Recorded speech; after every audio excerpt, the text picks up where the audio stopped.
Financial Action Task Force to announce today whether Pakistan will remain in grey list or not. Pakistan has already missed 3 consecutive deadlines to improve its counter-terror financing operations.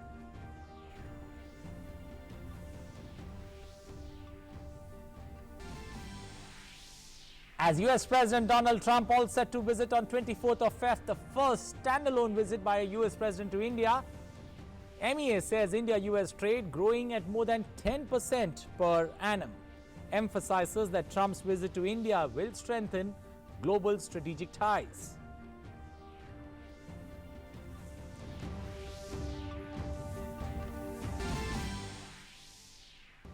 Defence Minister Rajnath Singh lays the foundation stone for the Thal Sena Bhavan at Delhi Cant. Bhavan will be completed in 5 years. It will have 6,014 offices and will create almost 2 lakh hours of skilled and unskilled work. Death toll due to novel coronavirus crosses 2,100 in China. South Korea confirms 52 more coronavirus cases, bringing the total to 156 in the country. WHO says no time for complacency as new coronavirus cases fall. In cricket, rain forces an early end to opening day's play with India at 122 for 5 in the first test match against New Zealand in Wellington. Kyle Jamieson stars for the hosts with a dream debut and a 3-wicket haul. And Mahashivratri is being celebrated across the nation today. President, Vice President and Prime Minister wishes the countrymen on the occasion.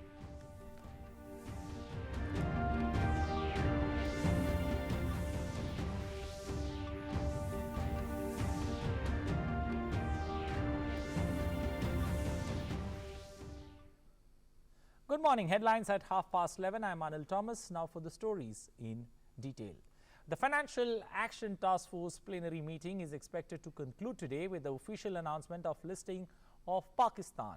India's neighbor Pakistan has already missed 3 consecutive deadlines to improve its counter-terror financing operations in line with an internationally agreed action plan.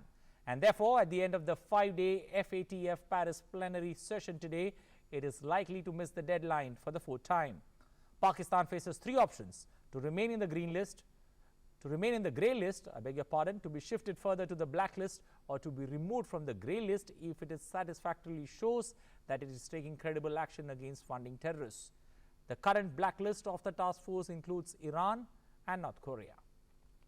Moving ahead, this will be President Trump's first visit to India. It's also going to be the first standalone visit by a US President to India.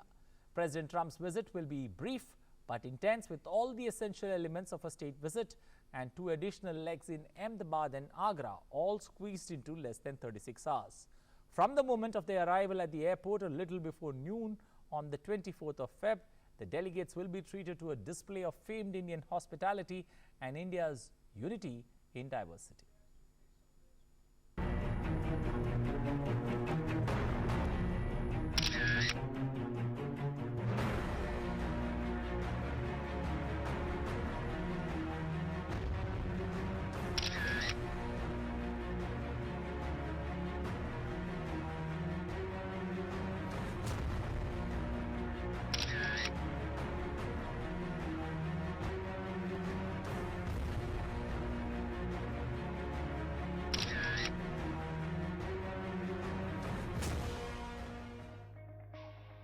Fifth meeting in 8 months.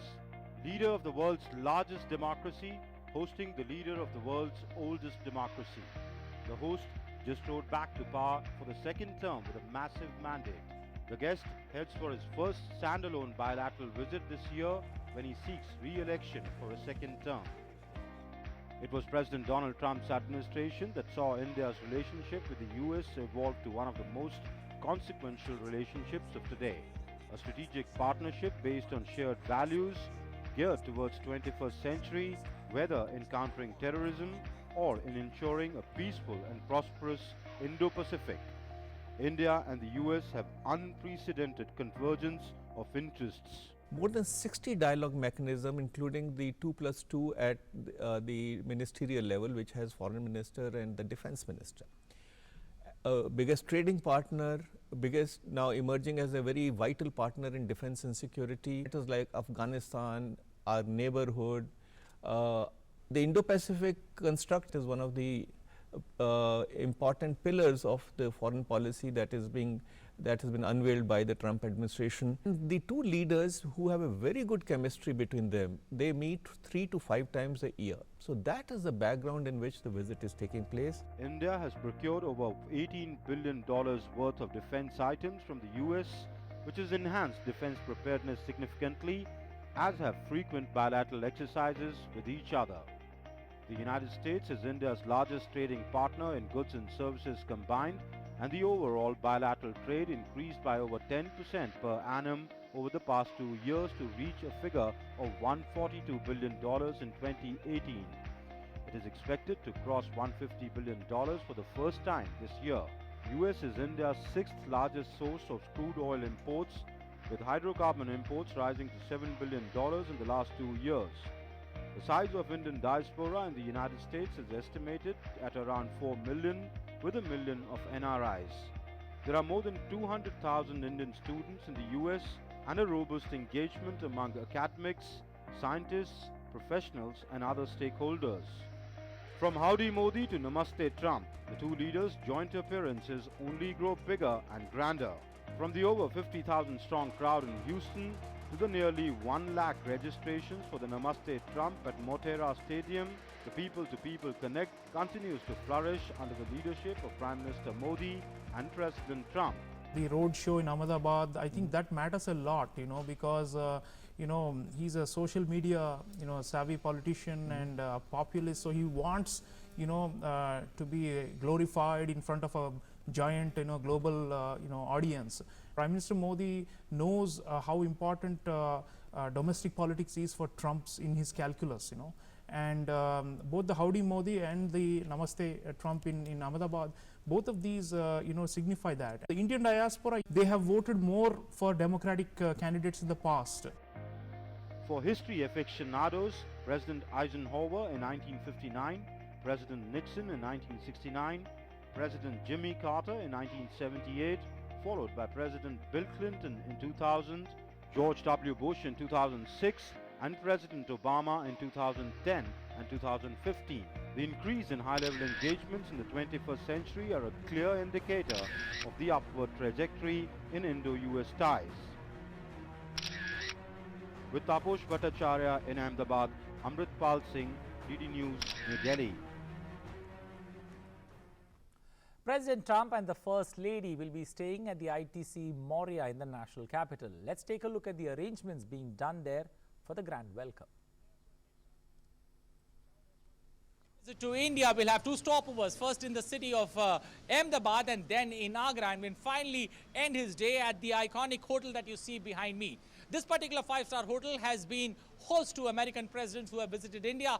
3 previous presidents have stayed in this particular hotel, and Donald Trump becomes the 4th American president to stay in this particular 5-star hotel. The luxurious ITC Moria Hotel in Delhi is all set to host President Donald Trump. President Trump will stay at the hotel for 2 days, standing true to India's belief in Atithi Devo Bhava. ITC Moria is making sure that US President gets the best hospitality in the world. Designed like a Buddhist stupa, the ambience of this hotel reflects the heritage of India. President Trump will be staying in the 4,800 square feet super luxurious presidential suite that comes with attached a 12-seater dining hall, a study, a reception, a waiting area, drawing room, a gymnasium and a spa. There are silk paneled walls in the bedrooms. The suite has exclusive private entry and exit, separate high-speed elevator and a security system built with state-of-the-art modern technology. Elaborate arrangements have been done by this particular 5-star hotel to welcome the American president and the First Lady during their first visit to India. The 2 restaurants, Dampukt and Bukhara, are all geared up and excited to welcome the American president, and they have got a secret line of dishes that they're going to cater to the American president. The hotel also houses restaurants like Dampukt and Bukhara, that are known for serving the best of Indian delicacies. Bukhara had the honor of hosting former President Bill Clinton during his stay in India. These restaurants are known for serving dishes from around the world and their wonderful hospitality. As far as security is concerned, hotel staff will have to go through a thorough scanning. Personnel of Delhi Police, as well as elite security forces and the U.S. Secret Services will be deployed at the hotel, as well as adjoining areas.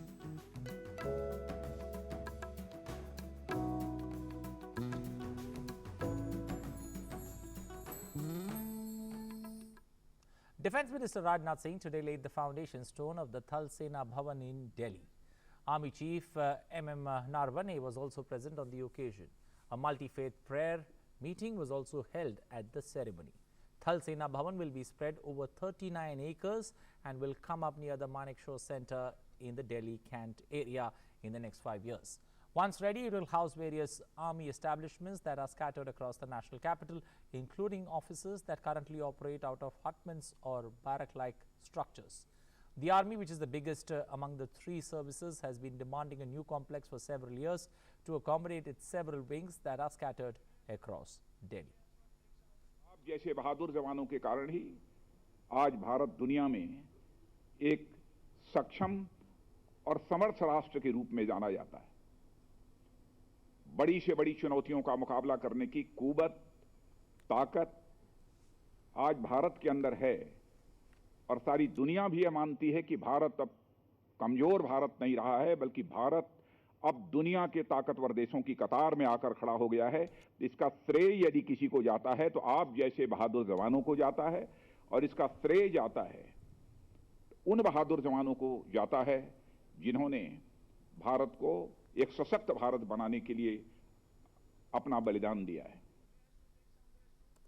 जिस पत्थर को हमने रखा है, हमारे ऐसे हजारों हजार की संख्या में नौजवान जो कि इतिहास की गुमनामियों में खो गए, उनकी ख्वाहिश थी तो एक ही यह ख्वाहिश थी कि हमारा भारत यह सक्षम भारत बनना चाहिए, हमारा भारत यह सशक्त राष्ट्र बनना चाहिए, हमारा भारत एक समर्थ भारत बनना चाहिए। मैं यह मानता हूं कि यह पहला पत्थर सेना भवन का एक सोर्स ऑफ इंस्पिरेशन के रूप में, एक प्रेरणा के स्रोत के रूप में हम सबके लिए यह काम करेगा।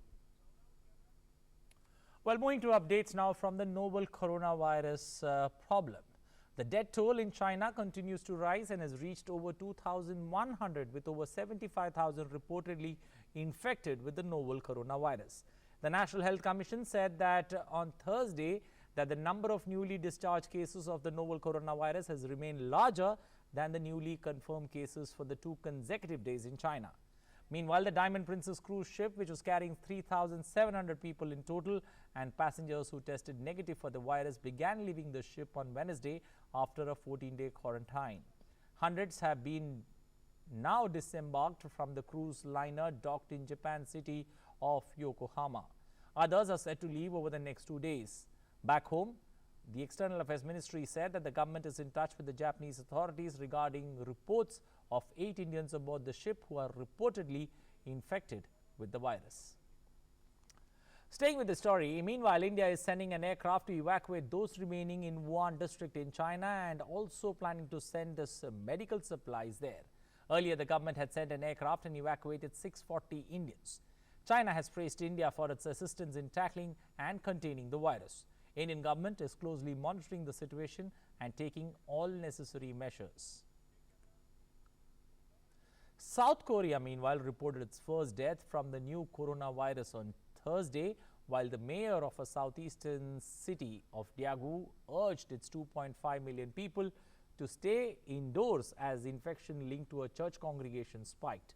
90 people who worshipped at one church showed symptoms and dozens of new cases were confirmed in the country, taking the total number of infections to 156. The death was the 9th confirmed from the virus outside mainland China. Other deaths have occurred in France, Hong Kong, Japan, the Philippines and Taiwan. Following the advisory, the deserted shopping malls and streets of Daegu become one of the most striking images outside China of an outbreak. Meanwhile, China expressed its willingness to strengthen communication and cooperation with South Korea in jointly coping with the epidemic. Chinese president held a telephonic conversation with the South Korean president on Thursday. Both sides are willing to take the opportunity to enhance bilateral cooperation in the field of health and looking forward to advancing the bilateral relations.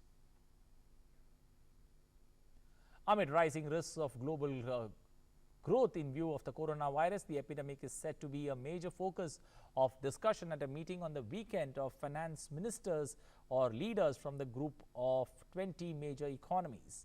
Japan and Singapore are on the brink of recession, and South Korea today said that its exports to China slumped in the first 20 days of February as the outbreak upends global supply chains. A continued decline, meanwhile, in the number of new cases of coronavirus infection in China is encouraging. The World Health Organization, that's the WHO, however, said it is too early to know if the trend will continue. WHO Director General said that the trend is encouraging, but there is no time for complacency. The WHO is currently awaiting the results of 2 clinical trials for possible treatments to the virus, which will be ready in the next 3 weeks. Indian Himalayas, which constitute about 12% of the country's landmass, is home to about 30.16% of its fauna. The Zoological Survey of India is leaving no stone unturned to safeguard the endangered species like the red pandas and snow leopard.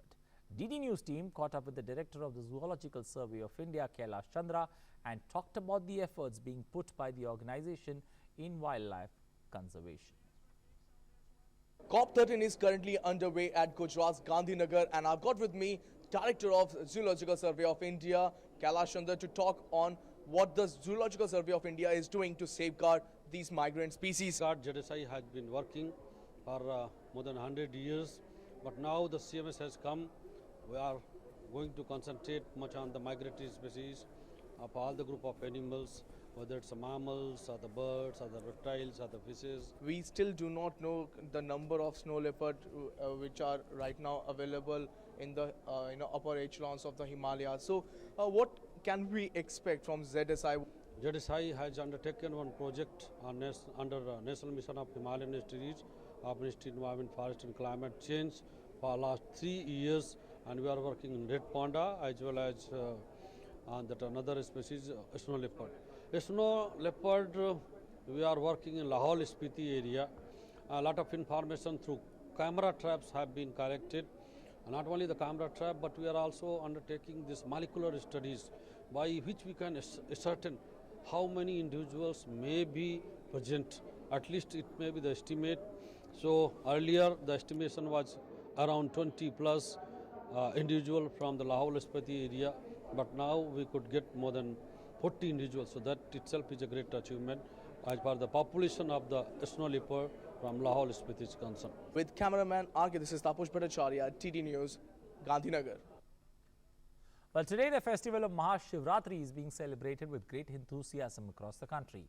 On this day, devotees worship Lord Shiva, observe a fast and perform various religious activities. According to the Hindu calendar, the festival is celebrated in the Falgun and Shravan months. It is believed that Goddess Parvati and Lord Shiva were married on this day. On the occasion of Mahashivratri, a temple of Lord Shiva inside the premises of Sant Hirdaram Nagar police station in Bhopal's Bhairagad has been renamed as Thaneshwar Mahadev Mandir. In Karnataka, a 25 feet tall Shivling at Brahmakumaris in Kulbargi has been decorated with around 300 kilograms of pigeon peas.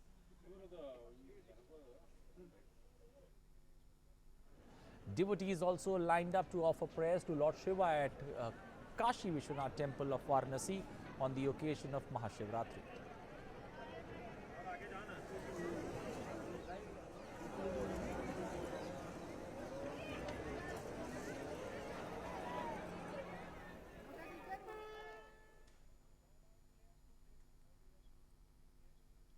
In Jammu and Kashmir, devotees lined up to offer prayers at the Sri Shankaracharya Ji temple in Srinagar on the occasion of Mahashivratri.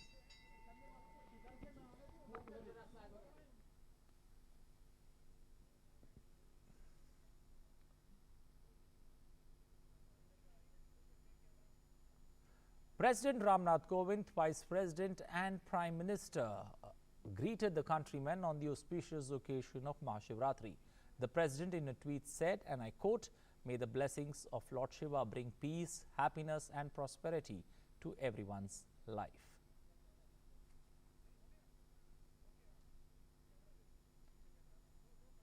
Well, we bring you a series of stories on Ek Bharat Shresth Bharat. Let's take a look at the story from down south. Karnataka is situated on the southwestern region of India and has made tremendous progress in the field of education, agriculture, literature and tourism, as well as it's known for its varieties of cuisine. Karnataka is famous for an ultimate culinary journey. Various types of bhat are popular in South Karnataka, whereas North Karnataka food is much spicier in comparison to other parts of the southern state. Palm jaggery is also an important ingredient in Karnataka's cuisine, and meals are served on a banana leaf.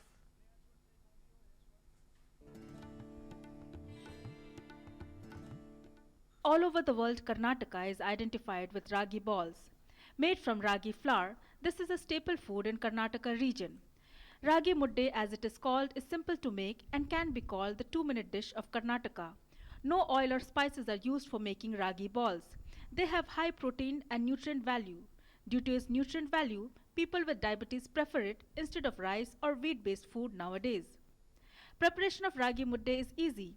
Ragi flour is added to boiling water while stirring continuously, usually with a wooden stick.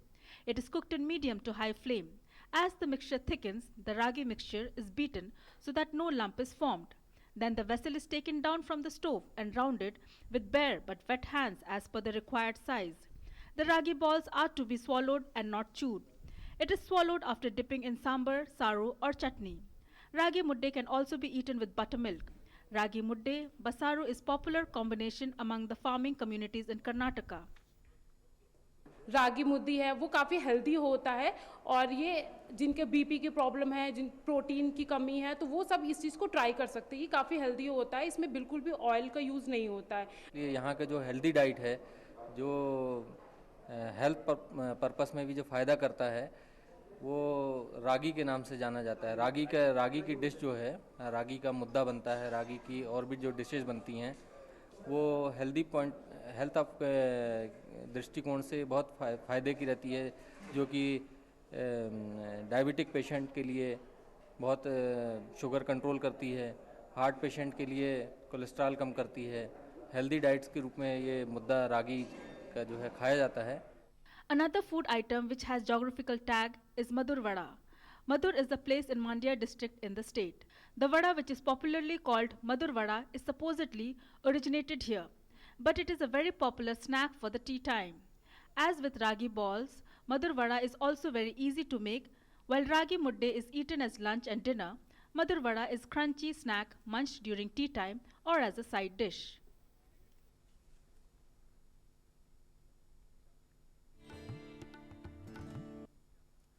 Shyama Prasad Mukherjee Rural-Urban Mission is resonating across the rural areas of the nation. How is the scheme working in the Jind district of Haryana? Let's take a look at this ground report.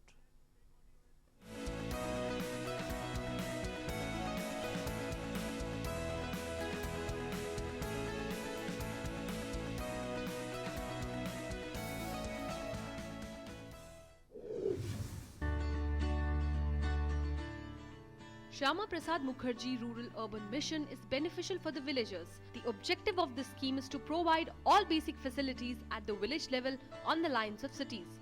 The scheme has been started in 15 villages in Jind district of Haryana. So far, development work of worth rupees 5 crore 17 lakh and 16,000 have been done in the district.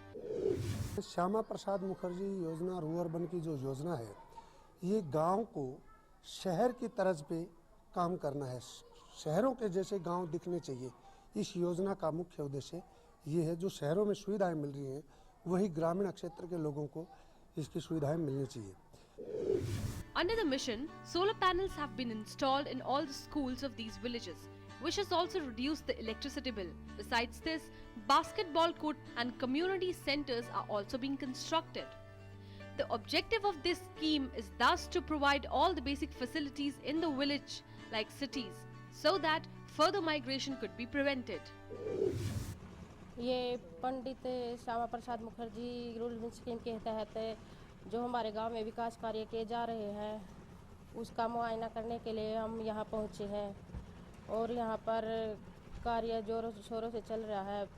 इससे ग्रामीणों को बहुत लाभ मिल रहा है। जैसे यहाँ पर एक हाडा रोड हुआ करती, उसमें भी बहुत गंद है, कुत्ते वगैरह गाय भैंस ऐसे ही गिर आते थे। अब उसके साथ मतलब दीवार निकालने के साथ वो आने जाने वाले को भी कोई दिक्कत नहीं होती। Under the scheme, many development works in the village are in progress in order to give villagers all the facilities required. Ground Report Desk, DD News.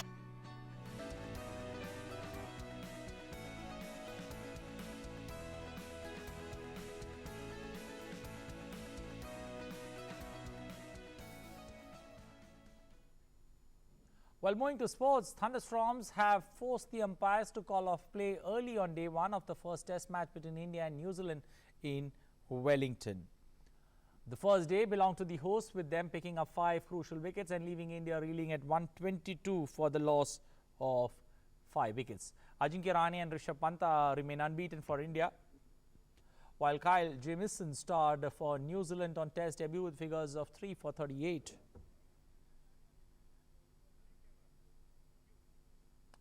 Well, that's all we have time for in this edition of news, but you can catch all the latest updates on DD News through our Twitter handle. Also, you can subscribe to our YouTube channel. Do not forget that. Thanks for watching. Bye-bye.